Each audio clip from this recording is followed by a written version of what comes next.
Povijesna postrojba Kliški uskoci sljedeće godine obilježit će 20 godina predanog rada na očuvanju kulturne baštine svoga kraja. Oživljavanjem povijesnih događaja kroz scenske spektakle Uskočki boj za Klis i krunom hrvatskih vladara, ova udruga na edukativan i zabavan način promovira kulturnu i nacionalnu svijest, oduševljavajući posjetitelje iz svih krajeva svijeta.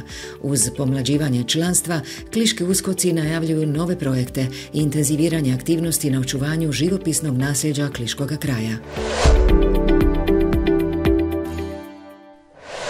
Lijepi pozdrav, dragi gledatelji, ja sam Jasna Damjanović i želim vam dobrodošlicu u novu epizodu Đira Klis. Sljedeće godine obilježit će se 20. obljetnica povijesne postrojbe Kliški uskoci, a o njezinim počecima govori nam predsjednik Mile Barić. Znači, povijesna postrojba Kliški uskoci osnovana je 2005. godine od dragovoljaca Domovinskog rata.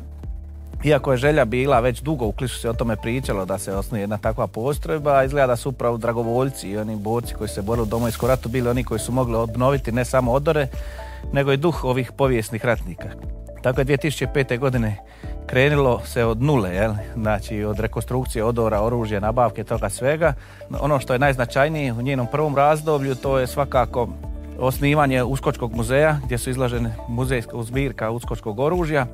U to vrijeme proglašene smo povijesnom postrojbom, protokolarnom postrojbom Hrvatske ratne mornarice s županije Splitsko-dalmatinske.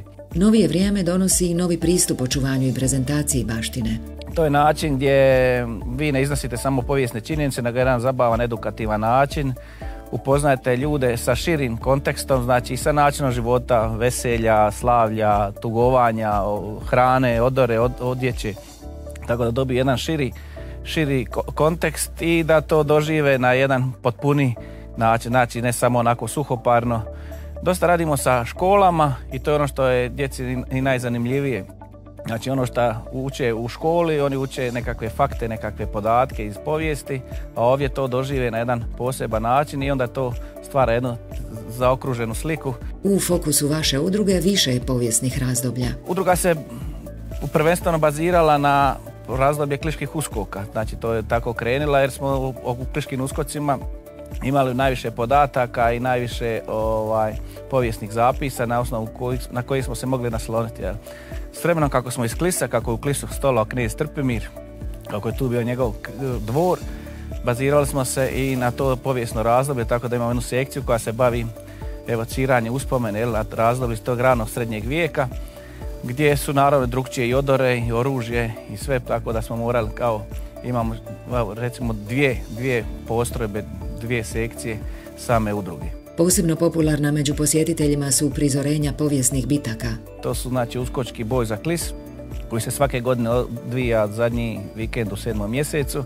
Znači to je rekonstrukcija povijesne bitke iz 1532. godine, koji smo izabrali iz dramaturških razloga, jer u toj bitci se dogodilo da su Turci na trenutak osvojili Klišku tvrđavu, pa onda gledamo prizore slavlja njihovoga i njihovog načina života, a onda uskoci ponovo oslobađaju tvrđavu i vraćaju hrvatske luke. U njoj sudjeluje više od 20 povijesnih postrojbi iz Hrvatske, ali bližeg okruženja, znači Slovačke, Mađarske, Slovenije, Bosne i Hercegovine.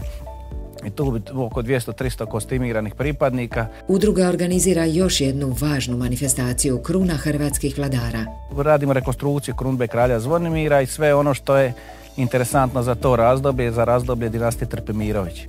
A u sljedećem razdoblju, svakako ono što će izazvati dosta interesa i pažnje, to je rekonstrukcija hrvatske krune koju naš član, akademski kipar Duje Matetić, radi, godinama već istražuje to razdoblje i ona je pred samim završetkom. Od svojega osnutka udruga je prikupljala materijale za postavu Uskočke oružarnice.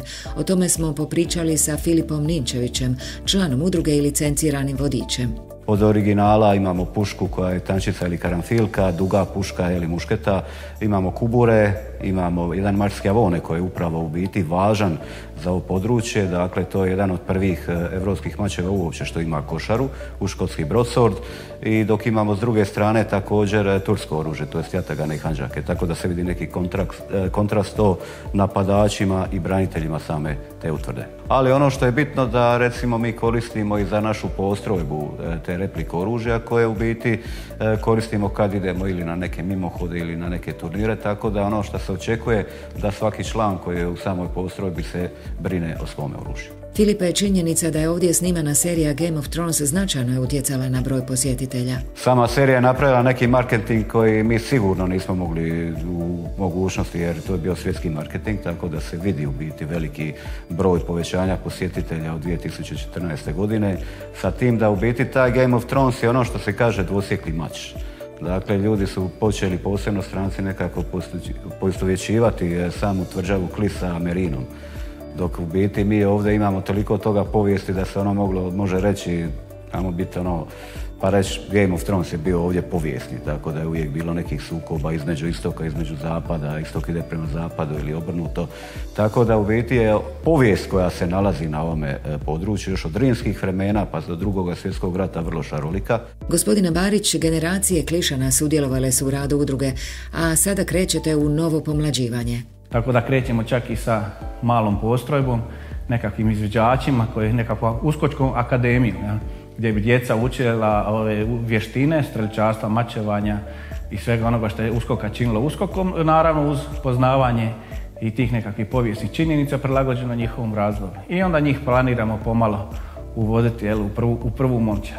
Gospodine Ninčević, dakle ima interesa za sudjelovanjem u radu udruge? Ima interesa, ali ipak želimo profilirati tu da su nam ljudi u biti koji dolaze sa svojom voljom i koji dolaze i sa nekim svojim idejama na kraju krajeva. Tako da pomognu da se ova udruga u biti nekako oživljava i da ne zastane tamo gdje je, nego da se penje jednu stepenicu poviše. Pokazalo se da neki su mladi nam došli koji su dosta kvalitetni, tako da možemo reći da je budućnost svijetla u biti.